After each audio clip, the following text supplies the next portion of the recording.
The Egret's Inconvenience. We're here at New Smyrna Beach. It's dawn and it's overcast. The kind of morning where the sky can't decide what it wants to be, so it just hangs there.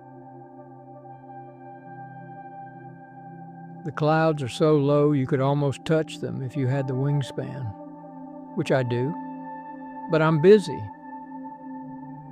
The surfers are already out. Of course they are. Humans in wetsuits, paddling into the Atlantic like it owes them something, riding waves that have traveled 1,000 miles just to break on this particular stretch of sand. The audacity of it.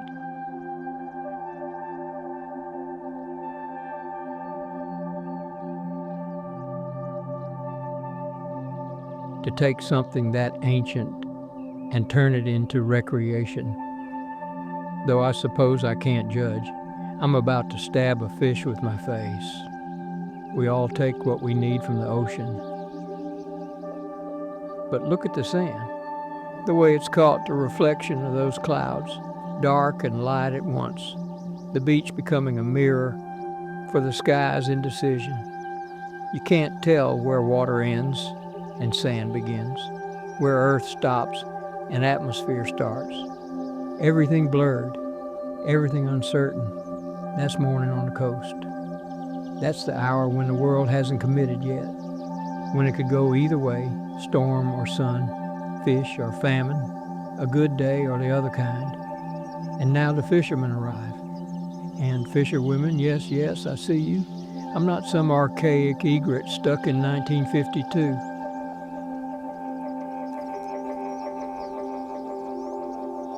Anglers, humans with rods and reels and tackle boxes full of hope. They line the shore like sentries. Every 50 feet, another one, casting lines into the surf, into the exact same water I'm trying to hunt in, competing for the same mullet and whiting and pompano that I've been catching since before their grandparents were born. But here's the thing about fishermen. They understand waiting. They cast and they wait. Cast and wait. They know the ocean doesn't owe them anything. They know patience is the price of eating. In that way, we're the same species. Different methods. They use hooks and bait. I use my face. But the same fundamental understanding. You don't take from the ocean, you ask. And sometimes it says yes, and sometimes it says try again tomorrow.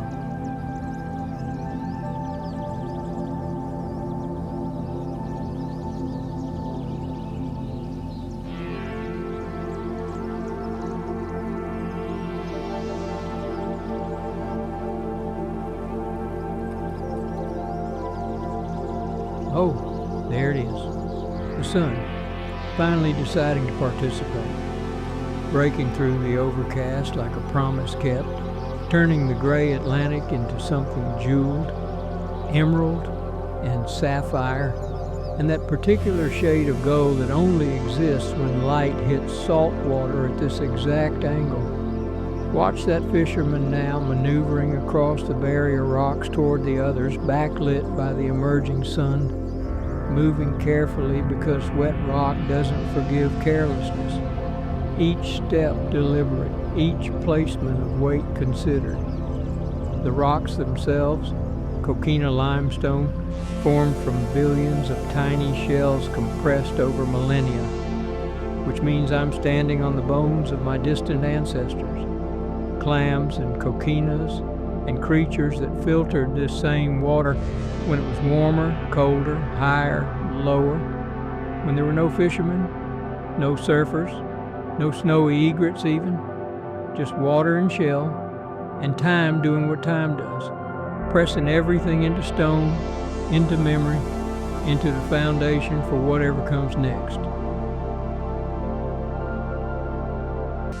And now we come to me, the star of your little documentary, the snowy egret, Egretithula, 3 pounds of feathers in focus, and deeply felt irritation at being filmed during lunch hour. Look at me. Go ahead. I know you're going to anyway. White plumage, not snow white despite the name, but salt white, sun white, the white of bleached shells and foam.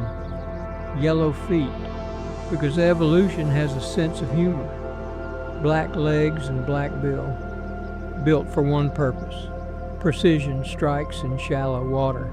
Somewhere below the surface, in the murk and sand and swirling particles of 1,000 dissolved things, there's a fish that doesn't know it's about to become part of me.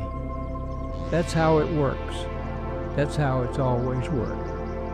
So if you'll excuse me, and I know you won't, I have work to do, and you have whatever this is, your slow motion beach video, your meditation on coastal life, your attempt to capture something that probably shouldn't be captured.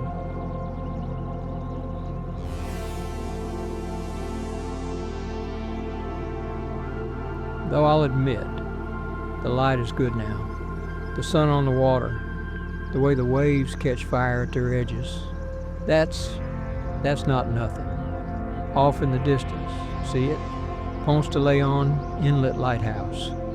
Red brick, 175 feet tall.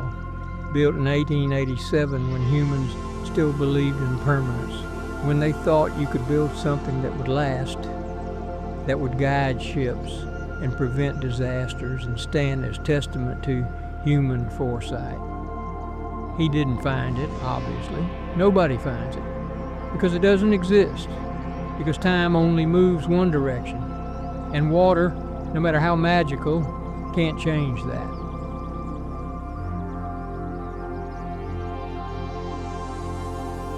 All right, I'll admit it. This beach, it's not terrible. The way the waves roll in, not aggressive, not storm-driven, just consistent, just showing up again and again, the way they've shown up since water was invented. Each one unique, each one essentially the same.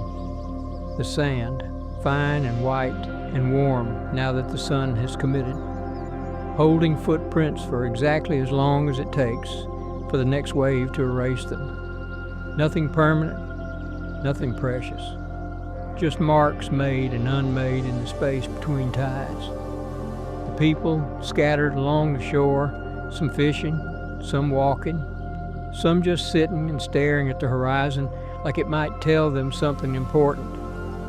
And maybe it does. Maybe that's what the ocean is for. Not for fish, not for recreation, but for providing a line where everything ends and everything begins, where you can look and never find an answer, but somehow feel better for having looked.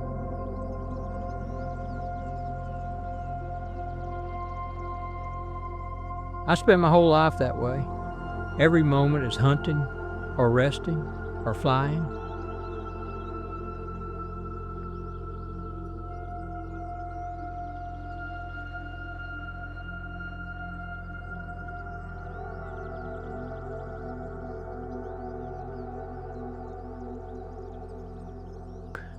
Under the boardwalk, a sea turtle, loggerhead, probably, caretta, if we're being formal, crawling through the sand in that ancient, determined way they have. Flippers pulling, shell dragging, moving like time itself has taken physical form. Do you know how old their species is? 90 million years. 90 million. They were here with the dinosaurs. They watched the dinosaurs leave. They kept going.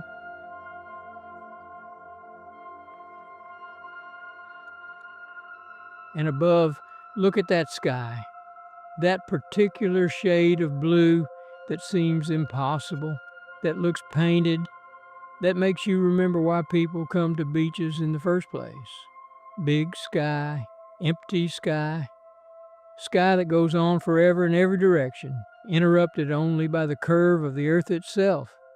The sky stretches on, blue and bigger than thought, bigger than worry, bigger than my missed fish, and your documentary ambitions and every small human concern that seemed important an hour ago. I'm still annoyed you interrupted my hunting. But this wasn't entirely terrible. Don't expect me to do it again, though. Next time I see a camera, I'm flying to a different beach. There are 663 miles of Florida coastline. I have options.